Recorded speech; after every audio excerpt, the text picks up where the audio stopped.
Welcome to Mac and Bleu, the cutting-edge podcast for the nation's builders, merging the realms of construction with exciting advancements in technology. Join us on a thrilling journey where we delve into the dynamic world of blockchain, AI, the metaverse, virtual and augmented reality, and their transformative impact on the industry. Our engaging discussions span a wide spectrum, covering not only construction, economic development, supply chain, and market segments, but also exploring the vibrant tapestry of diversity within the construction landscape. We shed light on the intersection of local politics and its profound influence on the construction sector, while championing the remarkable contributions of women and minorities in construction. For all things Mac and Bleu, head to www.macandbleu.com, and don't forget to subscribe on YouTube. I'm your host, JJ Levinsky. Now let's get into it. Hi everyone, welcome to another edition of Mac and Bleu. I'm your host, JJ Levinsky, CEO and co-founder of Bleu. Today, I have Trent Duncan on with Starwood Custom Homes. So full disclosure, I know Trent, only because I throw crap at him in the parking lot. So Starwood Custom Homes is our neighbor and quasi-sister company. So there's Bleu, there's Starwood Custom Homes, and then we even have another cousin company called Nexstar Homes. Yes. And the common theme there is Jake and Josh Simonton all have some ownership in all three companies. That's what I mean by sister companies. But at one point, Bleu and Starwood were in the same office building, and I think we'd moved up by the time you had started as director. Yeah, I mean, I had been in there, but I didn't get a chance to mess with you too much. So. Yeah. Well, welcome, Trent. Thank you. Thanks for I asked having Trent to be on because hopefully once we get into this, you'll understand he's more than the character that we throw crap at in the parking lot with each other. So with that, welcome, Trent. And we always try to let the audience know a little bit about you. Yeah. So go back to I got to tell a story before we go there. So I thought I knew Trent until we did a combined Christmas party a couple years ago. No. Here we go. And Trent showed up in an outfit that I think if you imagine in our version of Christmas meets WWF wrestling, Yeah. he had a fully knitted, I would call it an elf costume that was a little tight. Yeah. Yeah, there's a story behind that. And you looked rather good. Oh, thank you. Yeah. Yeah, so I actually found these shorts online one time that were knitted, and I was just laughing at these huge knitted shorts, and I showed my daughter, and she said, I could actually make those for you. And I was like, actually, would you? Like, I'll pay you money to do it. And it turned into my running Christmas outfit, but I didn't want sleeves because you got to have the guns, you know what I'm saying? So I cut sleeves off of a shirt, and then I started adding suspenders. Well, if you fast forward 1 year from the time she made me the shorts, she had forgot her books at school. And I actually dressed up in that because I was so annoyed with her. So I actually went down in this outfit, didn't check in with the office. I went right in her class and handed her a book. She never forgot her books again. Yeah. She was very, very embarrassed. Traumatized. By that. But I had made sure that I announced my presence, and there you go. You were the highlight of that party, I can tell you. Hey. But you wore it well, and you pulled it off. And that's when I realized, okay, Trent's not your average Joe. Well, now I feel pressure to top that this year, so we'll see what happens. All right, so again, a little bit of background. Take 10, 15 minutes or whatever. Where did you start, and how did you get to director of construction with Starwood Custom Homes? Yeah, so I started in 2001. I was right out of high school a couple of years. I was spraying big industrial sites like for weeds and soil sterilants. Had nothing to do with construction. Really? Very interesting. So, and there was a guy at church that came up to me, and he was like, hey, you ever do construction? And I was like, no. And he's like, do you want to?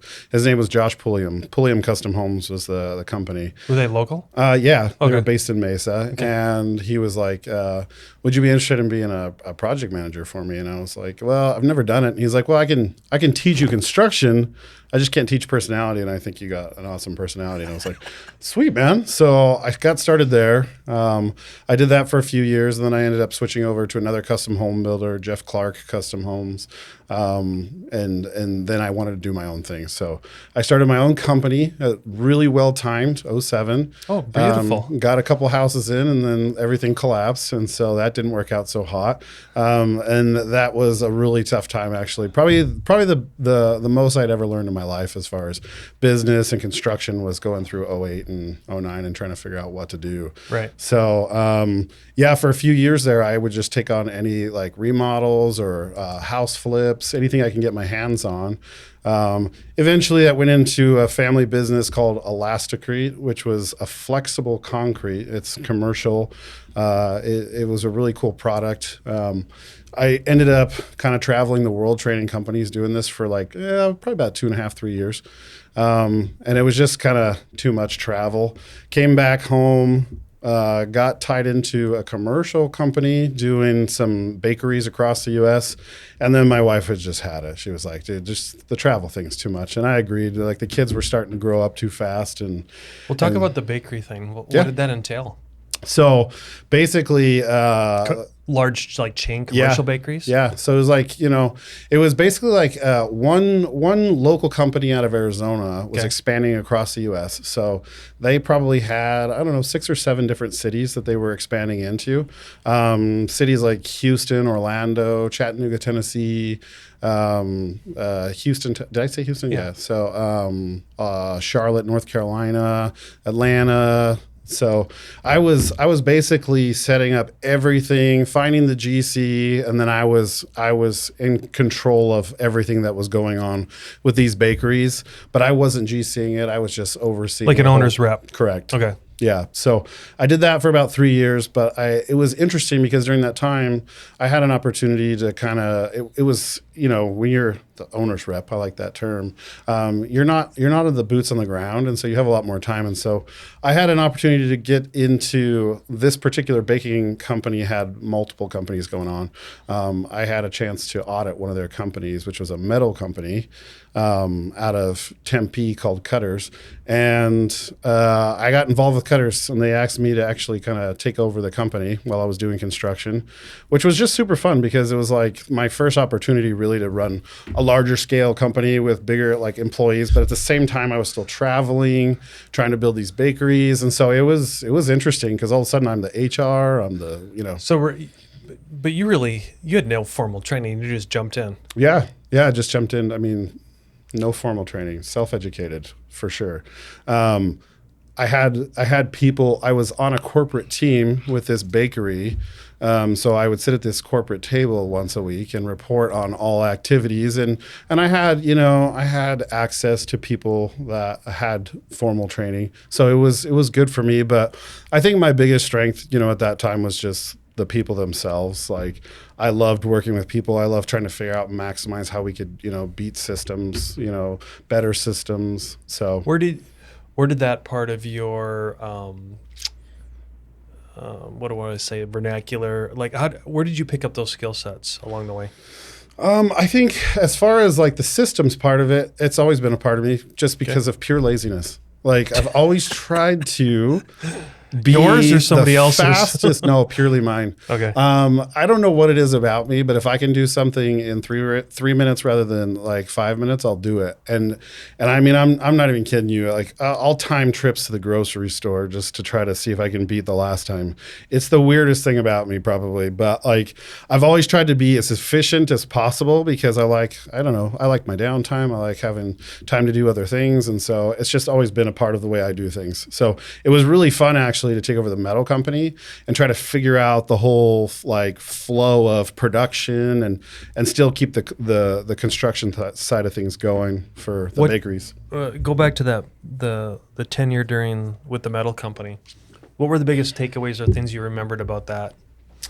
It was my first opportunity really to dive into like really focusing on a profit and loss statement and growing sales, because in construction, and especially when I had my own company, it's easy. You want to build a house? Let's build a house. This is what I can do it for.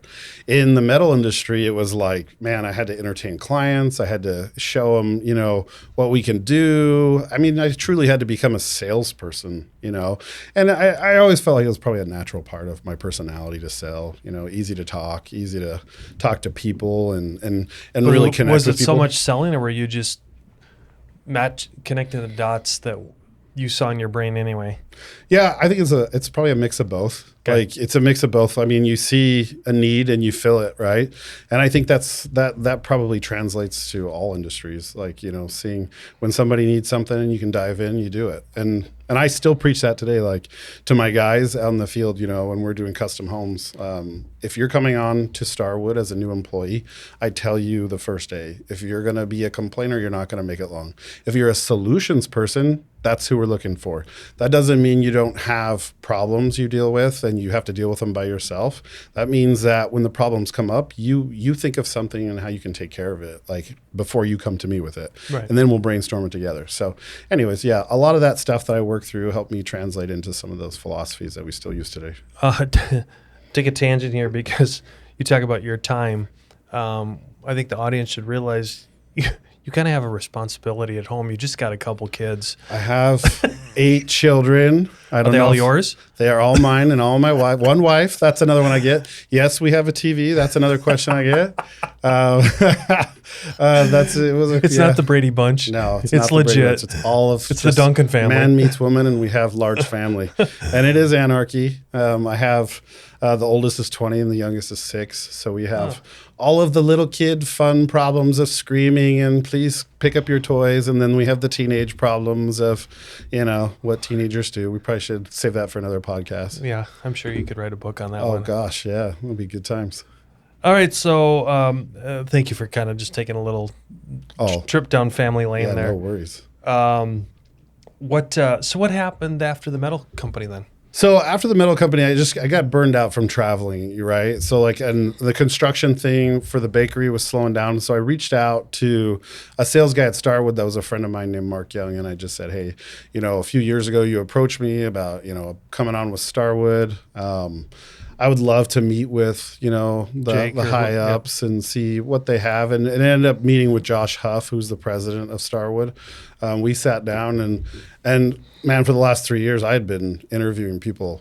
Like I had done probably 300 interviews with the metal company and different builders and stuff. So the interview process was something I was extremely familiar with. So during that first initial interview, it was kind of fun for me to really get to know Josh and ask him questions that was probably unexpected. And so from the very first time I met with Josh Huff, I knew that we would be a good partnership. What was the chemistry? The chemistry is we are, and our people at Starwood would tell you, we're the yin and the yang, man. He does everything that I don't want to do, and I do everything he doesn't want to do. He's the Excel spreadsheet guy, the analytical. I just want to sit here for hours, and I'm like, let's go, let's get it done. No, we can't do that. Let's hurry up. So yeah, we are the perfect blend of personalities to run a company. So it's good. So what? It's been 3 years now, and director of construction. What does that mean in the context of I know we're talking specifically about Starwood, but what does that generally mean in the context of a custom home building company? What are the duties and how do you separate what you do with what Josh does? I would say Josh probably, first and foremost, he gets the final say, right? He's the president, right? And when we look at the logistics, his rubber stamp's better than yours. Exactly. So I have to say that if Josh is listening. He won't. Well, that's probably good. So then I'll just say the real stuff now. Yeah. No, just kidding.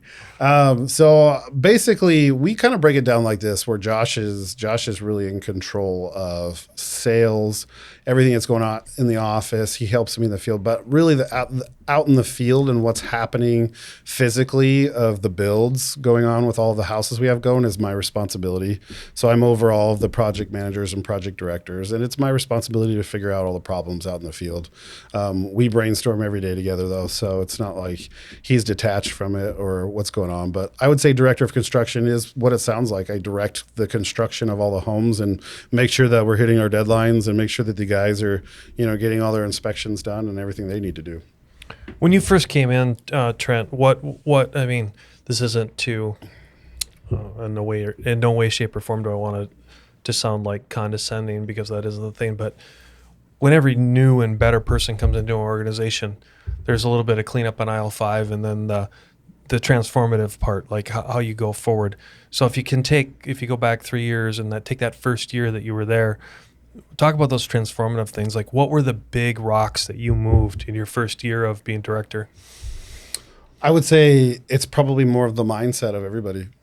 I remember I was there for a few months and I didn't really want to anybody to kind of know what was going on as far as director of construction, I kind of wanted to dive into some projects before, it was announced that I was director of construction. Okay. And I could see that the culture that I wanted to truly end up with was very much different than what was happening. And it was probably more evident in how the interactions were happening with project managers and directors and subcontractors.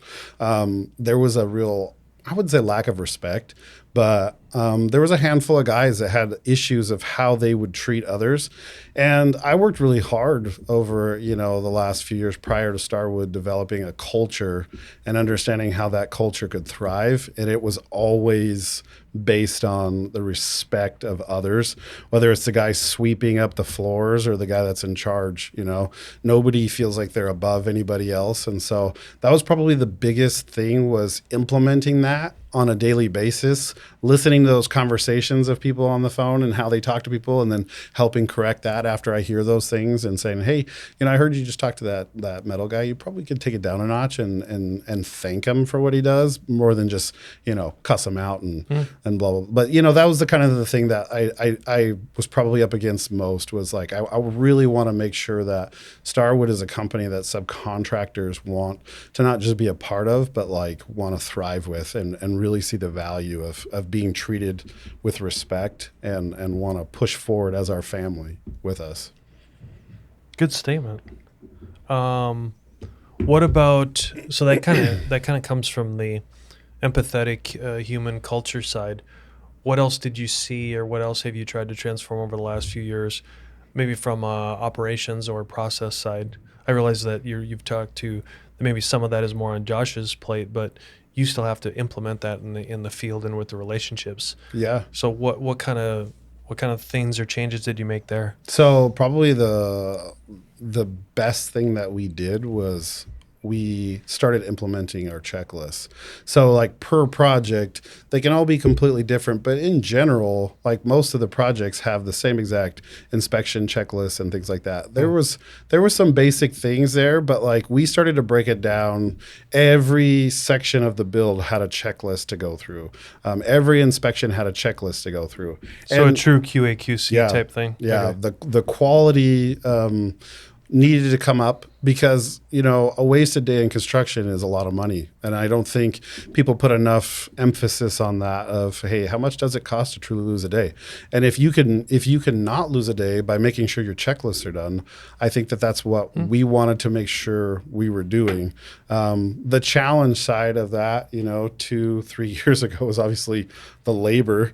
The subcontractors were suffering from labor shortages. We were suffering from labor shortages. But, when it comes down to it, when we have a system in place, you can come back to that when it comes to coaching your team and making sure your guys are doing what they're supposed to do. So, yeah, we didn't really have a true system in place. But now, for every step of the way, it's like, hey, did you make sure you did your checklist? Did you make sure, you guys are going to final frame. Did you fill out your checklist? I didn't see it on my desk. You need to sign it off. Good. What how was I going to go with this? What's my bench press? It's a lot. But he can only squat 100. All right, what's your bench press? Oh gosh, I can't believe you just asked that. So I've never truly maxed out, but last December I wanted to see how many times I could do 225, and I got a 32. And I videotaped it because I don't think people would believe it. At like 43 years old, I could get it 32 times. My daughter was spotting me. It was super cool. She's 20-year-old, she's in the gym with me, and it was just super fun. I'm glad you brought that up, though. I'm glad I didn't have to bring that up. So. Oh. Do you still skip leg day then? No, I don't skip leg day, but I surely probably skipped like 5 years worth. So I do it now, but I did skip too many. So yeah, I don't have that true bodybuilder form. It's more like the Dorito chip. But with the, I think you said something. But you work out every day. Yeah, well, Monday through Saturday. I'll take Sundays off. Sometimes I go in, but mostly. But you're what, like 4:30 in the morning type? Yeah, guy? yeah, 4:30 to 6. It depends. My wife goes with me now, which is super awesome, dude. And I'll tell you guys, couples that work out together stay together.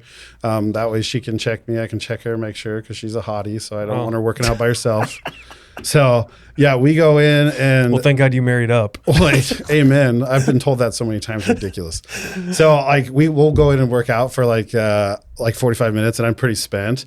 And then she's like, well, I'm going to go do cardio for 45. So she'll go run for like 6 miles and I'm like, well, I'm going to meet people at the gym then. So I walk around and, act like I'm working out, but really, and it's, okay, so this will Trent socializing in the Turkish bath with his steam towel on. No, I never talk to people in towels. That's important to know about me. I think that's a very important point. But so I've actually found quite a few people at the gym as far as employees go, just because it's an interesting place where you can get real and you can watch people and their personalities for a long time before you ever really truly approach them about work, about like employment and stuff. Yeah. So I've actually found watching people, and that sounds creepy. Okay. It's all right. They expect it from you by now. Yes. Well, yeah. Okay.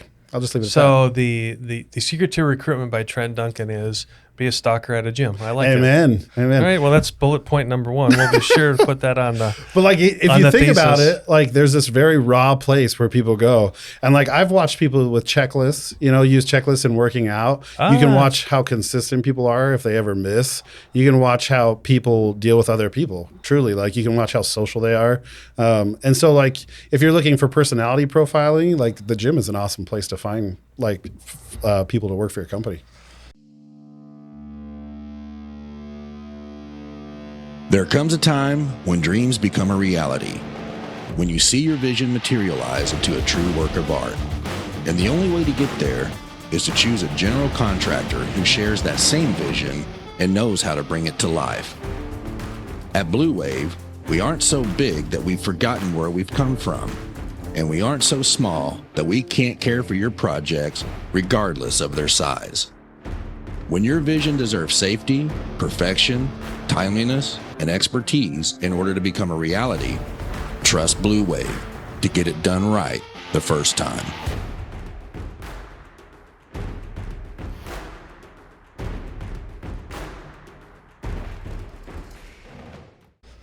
All right, so let's talk about your approach at humor and humility and how that transcends through what typically a guy like you with a position like yours, it's pretty serious. Yeah. But you kind of, I'm not saying you discount it, but you use humor as kind of just a piercing way to get through it all. It's funny because like I'm almost 44. Like next month I'll be 44, and Trent at 22. I don't know if people looked at me as a source of confidence when they were asking questions. But now I think I have gray hair and people trust me a little more because I've been in the business a long time. So I think when I'm on the job sites and I'm dealing with issues, it's a lot easier for me to speak from a place of confidence and help people understand. So then that also transitions into, sometimes we have some high stress situations we deal with, right? But when people do know that you're confident in the situation, you can deflate a lot of situations with humor. And it's not something you want to abuse. You don't want to come across as a clown, right? Yeah. But there are certain comments you can make where you can deflate somebody's stresses and help them see a situation a little bit different and really break the ice of maybe somebody that's on the edge. And so I think timely use of humor but mixed with humility is an important part of a good leadership position. If you're a stiff man, it's super difficult for people to relate to you, and it's super difficult for people to try to understand and figure out what you're saying. So yeah, I try to truly relate to people, and I do so by giving them a little part of me, which is, man, outside of work, I am a jokester. I love pranks. I love fooling around. I was going to say, with 8 kids, okay, so do your kids treat you seriously, or do they think you're a big goof? Yes. Or both? Yes. That depends on which Trent they're getting. So I'll give you for instance, right? Okay. So I walk into a master bathroom on last Saturday, and my son is filling a water balloon in the sink. And I'm like, dude, what are you doing, man? And he's like, what? And I'm like, that water balloon's got like 3 gallons of water in it, right? And I'm thinking to myself, this is a disaster waiting to happen. I said, get that outside right now. So that's the serious part of dad, right? Yeah. Okay, yep, I got this. So he's tying it off and he's carrying it, and boom, he trips in the hallway. It explodes. I mean, and I'm not like 3 gallons of water on your wood floor, and it's like it's the top floor, so it instantly soaks in. I have to rip the whole floor out, right? Because it's underneath the floor. Like literally, you walk on it and it's shooting up and stuff. So that's the mean side of me. But like, I mean, the fun side of me is like when my daughter gets home from work, she walks into her room and there's a bowl of water sitting on the top of the door, and it falls and hits her in the head at 10 o'clock at night. And I hear her scream, and I laugh in my bed because I'm like, ha, successful prank, sucker. So yeah, you got to have the best of both worlds. I love it. Let's go back a little bit more granular into just the custom home market. Mm-hmm. What are your challenges right now? I think the biggest challenge is coming off of the worst labor market we've ever seen, right? I see homeowners that are so frustrated with the amount of time that their homes are taking. Mm-hmm. And so the challenge is like, what can we do as a custom home builder? And that's the challenge to my guys each and every day is like, yes, we are way behind schedule on some, and we're on schedule on some too. It's amazing like that we could still do that with labor shortages and subcontractor labor shortages. But I think the biggest challenge is, have we done everything that we can do? You know? And I think people get frustrated and they look around and they're like, they see it everywhere, but they still want to be in their home. And I think that that's the part that probably is the hardest for me is like, you get the human side of this. Like these people are building their dream homes. Like they've worked their entire lives for this. And that side's the hard part is like, but you chose to build it in the worst construction market in like the last 50 years. But that doesn't give me an excuse to not do everything I possibly can to do it. Right. So that's the hardest part is like people getting frustrated of how long things take. But really like that's it. Like when it comes to quality, it's still going to be a Starwood Custom Home when we're done. Like we're going to do everything it takes to finish it and make it look beautiful and amazing and your vision's captured. But truly like the timing of it and people get frustrated, you know, that's the hardest part, I think. So on that same question then, what, if you can look out a few years or whatever, what kind of initiatives or things would you like to see that you're going to try to implement in maybe not only Starwood, but in the industry in itself to try to maybe move that needle a little bit? Do you have any grandiose ideas or maybe even not grandiose, maybe just even some simple steps or simple technologies or applications that crazy Trent wants to do? I think that the technologies are in place for us. We have some really good software that we use so that it's easy to track. It's easy to see what's going on. Mm-hmm. We've really tried to open up the transparency side of things with our homeowners. Okay. Like they can track their projects every day now. Like they see pictures at the end of each and every day. We want to make sure that our project managers are doing that kind of thing. I think for us, we've really just tried to switch the type of personalities we're hiring. More driven, checklist, organized. You know, I would way rather have the checklist organized person than the person that has 25 years of experience. If I have both, great. But like, I'm not interviewing somebody with 25 years of experience and giving them anything over somebody that I think would be completely crazy organized and is not going to miss anything that I can teach. You know, so I think that's really the switch for us is like, that's what we've been doing the last year is really filling all of our positions with the right personality, because that's what truly it's all about is those people in the field that you have to rely on each and every day. Trent Duncan doesn't build 30 or 40 custom homes. Right. I'm not on those job sites every single day. I try to get there once a week, and at most I'm there every other week, but it's the guys that are there every single day that aren't missing things, and that's what's most important. What, how do you, I think that was a very profound statement as far as the internal component. How do you take that and apply it to the trade base, the vendors, the supply chain, and even in your case, you guys get a lot more involved with the architects, interior designers, things of that nature. Mm-hmm.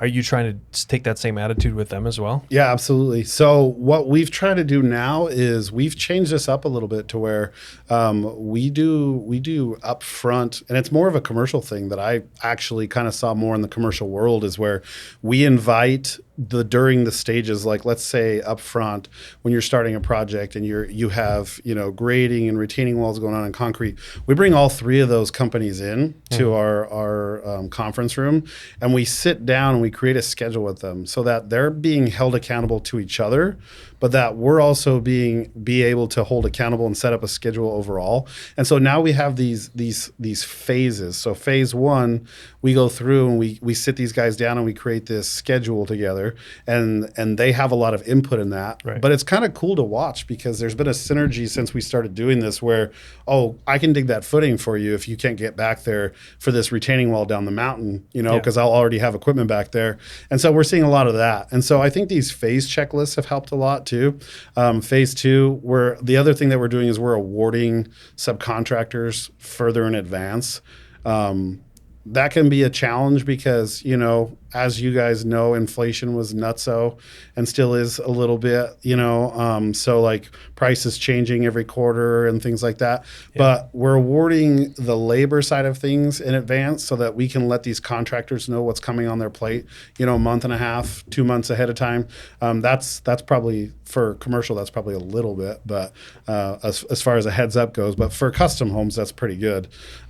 So yeah, we've definitely got into trying to award ahead of time, making sure the scope internally is understood so that when we sit down in those phase meetings, the scope of work overall is understood by the contractors as well. And that's probably something that in the past, it's more like, here's a set of plans. Now we're being so much more detailed. We're like, here's the framing item checklist that we've already prepared for you. We've gone through it. Here are all the things that we're giving you, Mr. Framer, the windows, the setbacks on the windows. We check the HOA guidelines. This is how far back they have to be. So we've experienced all these things 150 times, and now we've written them down and we've created this checklist. So I think this question will probably sink in with a lot of the audience, and particularly you, is the difference between what you do and like what we do.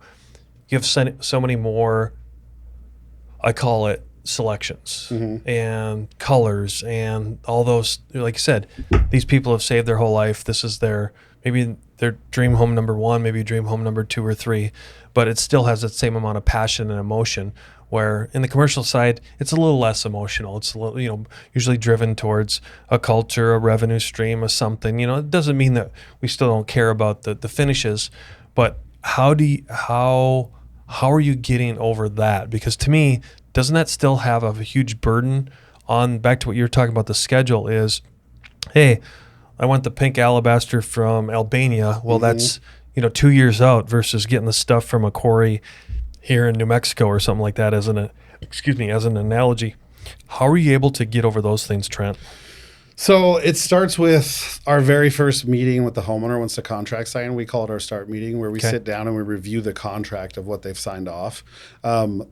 I place emphasis on the fact that they could completely ruin their project by how long they take to make selections, because truly the human emotion side really depends on their personality types. It depends on, and I see too a lot of times where a husband's a driver and a wife is not, and vice versa. So opposites attract type of thing. And so I try to really place emphasis on our selection schedule. Our software prompts them to when selections need to be made by. And I'm upfront with that transparent thing of, hey, if you don't make those selections by the time the software is prompting you, which we should be well in advance of that, then you're really truly holding up the project, because everything is order of operations, right.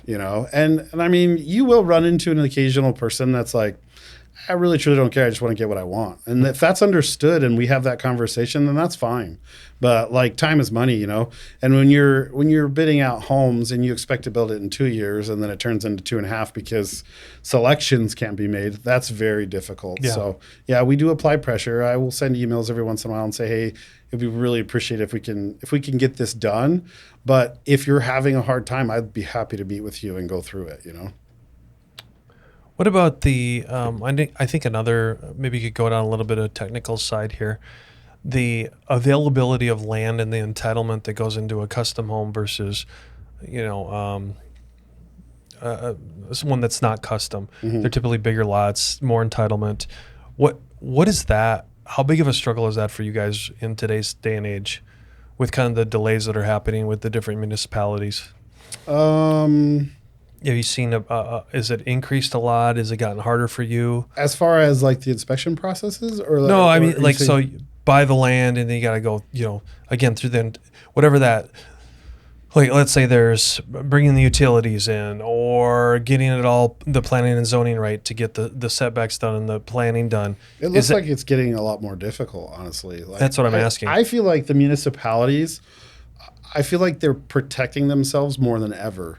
Like, I feel like they're asking for more engineering. So, like, the selections process in general is slowing down because inspectors out in the field know that and have been educated by their higher ups that, hey, lawsuits can happen because of XYZ. So if we're taking responsibility and passing off an inspection because you're looking at, a truss that looks like it could be cracked, but you're not confirming and getting engineering to get that repair done, then you're taking the responsibility on for it as the municipality. So I'm seeing it over and over where municipalities truly in the inspection process are doing that. But also when it comes to land development and then going for like final inspections, I'm seeing a lot more strict grading and drainage because of all of the issues that we had years ago with like the heavy rains and flooding out south.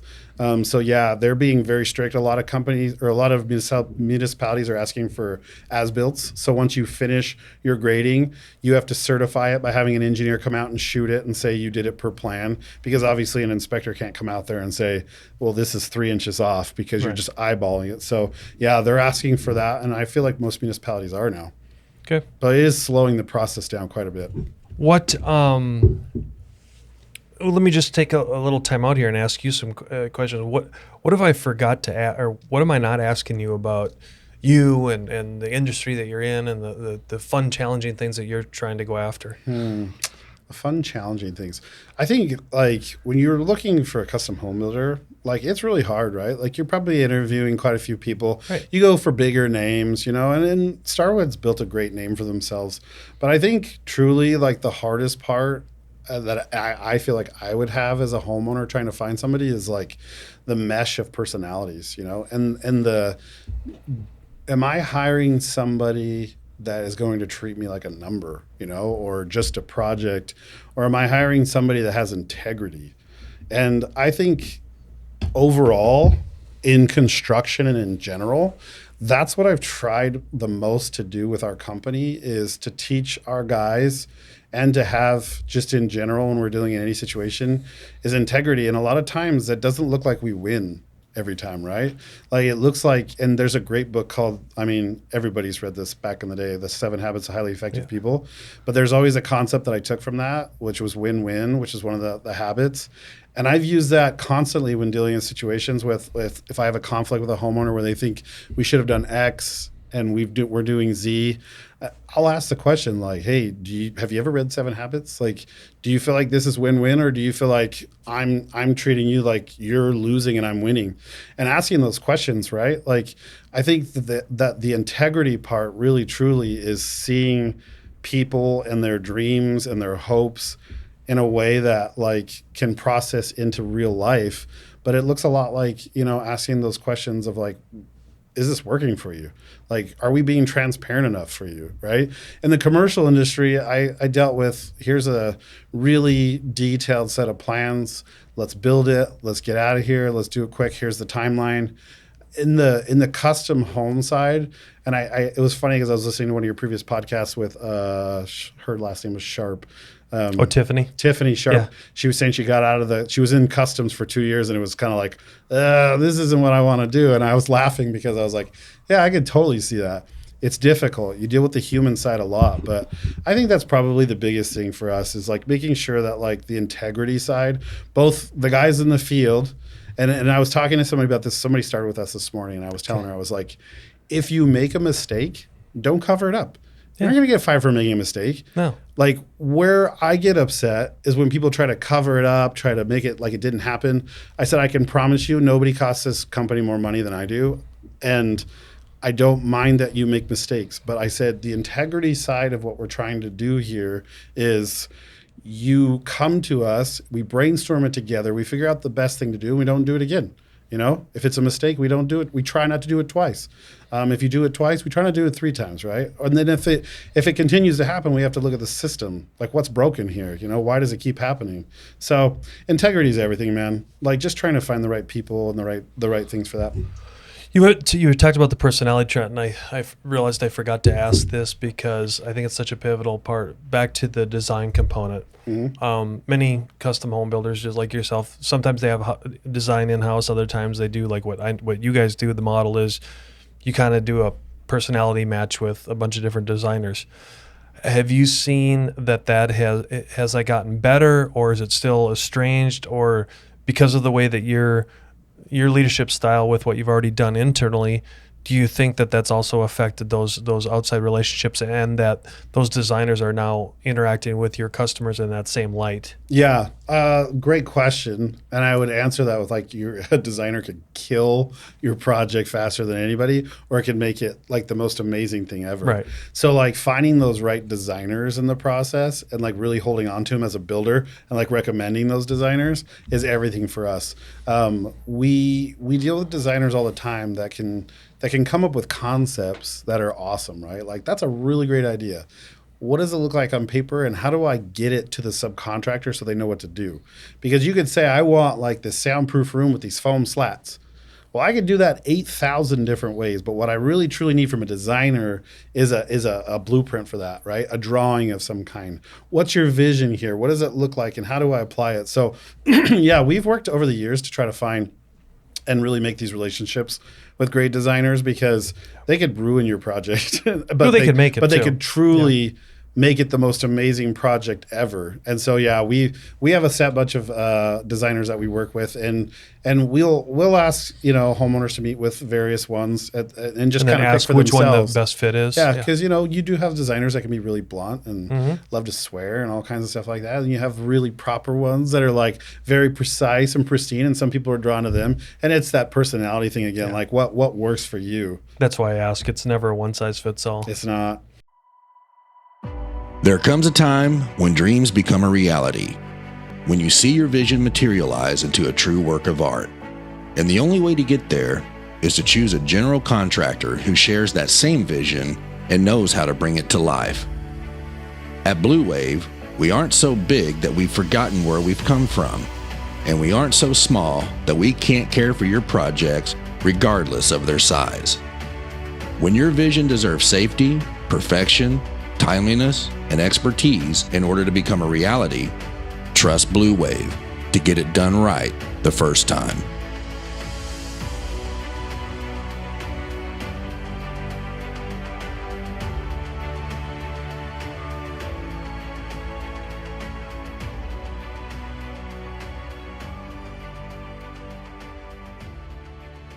Anything else you want to add?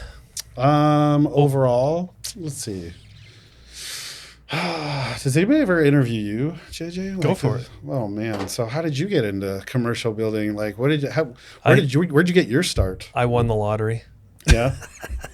And said, why do I want to be anything else other than going into construction? Yeah. Actually, to answer that question, not to ruin it, but I think we have some features coming out in about a month that'll answer all those questions, so I can't ruin it. Some juicy stuff. This is going to be good. Yeah, we're doing it for our 75th anniversary. Yeah. Episode anniversary. Oh, so it's not 75 years. It's well, 75 I know episodes. I look old, but no, I'm not 75 years old. I didn't want to say that, but I was going to say it. You can say it. Yeah. No, I'm still right. But in theory, I'll answer it to a very small degree. Is that I think like anybody, I grew up with Legos and erector sets, and just realized that I was always touching and trying to figure stuff out the way my brain worked, and construction was just the natural fit. I originally wanted to go to architecture school. When I started college, I just did one semester of pre-architecture, and I was at a family function. I'll never forget it. Family function over Thanksgiving, and my cousins were, at that time, I don't think they were married. They were dating. One guy was an architect from Penn State, and he must have been 6-7 years older than me maybe. And he said, "Hey, you're going to college. What are you going to go?" I'm like, "Oh, I'm going to be an architect." He's like, "Hell no." He goes, "Go into construction management." And he goes, "That's the new thing." And so then after that, I was kind of writing on the wall, and then I just pursued that. Yeah, but you've always still had a love for architecture in the back pocket? No. Not really? No. That's good. No. I get it, but I realized that wasn't my calling. I don't have the mind for it. I like interpreting what it is and then applying the tangible part. Yeah. So it would have been a disaster for me to go into architecture school. I can see it, but it wasn't where my passion was. What do you feel like are your biggest challenges with commercial right now? I think it's a lot like what you're saying is a little bit of the inversion factor with the human capital. I see that the field staff is finally in an equal playing field with what the office staff is. Mm-hmm. Technology is caught up so much through AI and a lot of the modeling and things that we do that yes, you still need project management and the coordinators in the office, but conversely, I think the people in the field that are effectuating and delivering on it are now at an equal playing field. Yeah. I think we could say that typically these people got paid a lot more, and now you're seeing where this is stalled. This kind of hit some caps where this is starting to come up, whether it's project managers, superintendents, those kind of project engineers, getting this experience. But the talented people here that are grabbing responsibility and like you said, personality, they're becoming they're becoming an equal asset in the organization. What do you guys do personality wise? How are you guys placing the right personalities in the right position?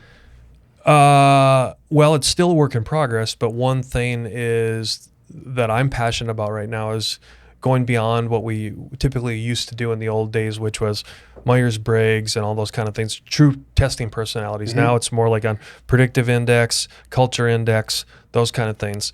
And it's scary because you could say, we're construction. We don't need to go into all that geeky mental behavioral stuff. Well, I can tell you what, the companies that are doing it are 10 times better than the ones that aren't. Oh, totally agree, man. Yeah. I love that, dude. The science of the human psyche to me is everything when you're pushing forward and trying to grow a company, period, regardless of the industry. But like what you're talking about with personality profiling and things like that, like it's everything. If you truly want to, I feel like personally, if you truly want to get to the next level and put the right people in the right positions, not just for the company, but for the person. Right? Like for their happiness. Like I think it's everything. I think that I took copious notes here, but the thing that you said is, boom, you're now looking for driven, checklist, organized, the versus the 25 years of experience. Mm-hmm. I think you're asking me on the commercial side and whatever that entails. Again, I will applaud those better and best companies that are out there. They've not only figured that out, they're doubling down on it at an exponential rate. And they're the ones that are just shooting through. When you look at their both their top line revenue, bottom line revenue, retention, growth, culture. I mean, we could go on and on and on. So I think a great question, Trent, but that's a lot of where I believe the difference is. That's awesome. What is your bench press? I think everybody would like to know that. My bench press, I can maybe do. You're more of a leg guy, obviously. The radio can only see the top half. I can do about 100 push-ups in a day, and that's pretty good. I don't hit. Look at this is a temple by a non-weight room. Do you do the one-handed? Do you do the clappers? Kendall's over there laughing. Classic. No, I'm a simple guy. I don't think I've hit a gym in 20 years. Hey, you're just too busy on the job sites. I fortunately have a metabolism like a monkey on crack. So that's pretty good. I obviously don't, I have less of a metabolism than that, So what are you going to do? Anything else you need from me here? Well, yeah, we need a lot, but we can't do that on air. So. Okay. Good. Thank you, Trent, for being on. For those of you that want to get a hold of Trent Duncan, he's the Director of Construction at Starwood Custom Homes. And if you don't like him, please don't leave anything bad on my doorstep. It's not a reflection of my leave it on JJ's doorstep for sure. But thank you for coming on today, Trent, and thank you for being. Thanks for having me. This is sharing awesome. more about kind of the inner workings of what makes you different than a lot of people. So thank you. Appreciate it. Thanks so much, guys. You've been listening to the Mac and Bleu Show, brought to you by Blue Wave General Contracting. Be sure to subscribe to the Mac and Bleu podcast on your favorite podcast platform. Follow JJ Levinsky on LinkedIn and Instagram. Tune in every Monday